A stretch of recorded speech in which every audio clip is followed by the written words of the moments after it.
All right, so when we start our second pass after we've already run our first pass, one thing that's important that I like to touch on is to, instead of starting where we terminated our last bead, I want to back up about 1 or 2 beads, and I want to initiate my arc on those, and then I want to start traveling forward from there. If you end up starting on the same bead that you terminated on your last pass, you run the risk of having a leak where your tie-in is. So what I'm going to do is backtrack about 1.5 to 2 beads here. I'll initiate my arc, slowly liquefy my puddle.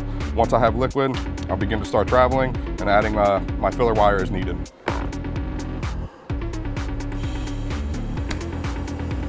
So light up, puddle introduces slow. Once I have a puddle, I can start introducing my wire.